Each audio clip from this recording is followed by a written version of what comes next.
हजरत लाल शहबाज कलंदर तशरीफ ले जा रहे थे तो एक रीछ को नचाने वाला नजर आया। तो पूछा, तुम कौन हो? तो बोला, मैं कलंदर हूँ। इस दौर में रीछ नचाने वाले को भी कलंदर कहते थे। आप रे होकर मुस्कुरा दिए। ये बात इस रीछ नचाने वाले को पसंद नहीं आई। कहने लगा, आप कौन हैं? आपने फरमाया, मैं भी कलंदर हूँ। कहने लगा, आप कैसे कलंदर है ना? आपके पास रीछ ना डूबी तो तमाशा कैसे दिखाएंगे? आपने फरमाया, पहले तुम दिखाओ फिर मैं दिखाता हूँ। रीछ वाले ने डुगडुगी बजाई और रीछ खड़ा होकर नाचने लगा। रीछ वाले ने आपसे कहा, आपकी बारी है। हजरत लाल शहबाज कलंदर रेरा दो दरख्तों की टहनियों पर खड़े हो गए और रीछ वाले को फरमाया कि नीचे से गुजर जाओ, मगर याद रखना जाना मगर वापस कभी मत आना। जैसे ही रीछ वाला नीचे से गुजरा, माहौल ही बदल गया। ना वो सूरज की गर्मी ना गर्दवाओ गुबार जहां तक ने नजर देखे सके।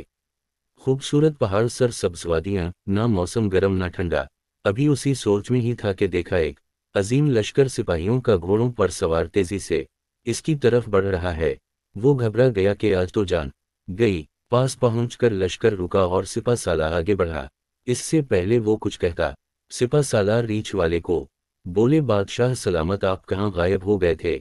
आपकी सल्तनत आपका इंतजार कर रही है और मलका आलिया का रो रो के बुरा हाल हवा है। अब वो हैरान परेशान शाही घोड़े पर सवार होकर साथ चल दिया। जब महल में पहुंचा तो अजीम उश्शान इमारत देखकर हैरान हुए अंदर दाखिल हुआ तो खूबसूरत मलका गिला शिकवा करती लेट गई। कहाँ रह गए थे आप सब? भूल कर नहा धो के शाही पोशाक पहनकर तख्त पर बैठ गया। सालों गुजर गए, बचे हुए फिर शहजादे बड़े हो गए, बुढ़ापा आ गया, जिस्म से जान मुंह से जायका चला गया। एक दिन अपनी सल्तनत में दरिया के किनारे बैठे हुए थे तो ख्याल आया कि आखिर हुआ क्या था। उसी जुस्तजू में वहीं पहुंचा जहां पर लश्कर था तो देखा वो दरख्त अब भी मौजूद हैं। सोचा चलो देखते हैं क्या, और दरख्त के बीच से गुजरा। माहौल बदल गया। वही वक्त, वही मकाम, सामने इसका रीछ और डगर की पड़ी से वही गर्मी, वही गर्दो गुबार। पीछे देखा तो हजरत लाल शहबाज कलंदर खड़े थे।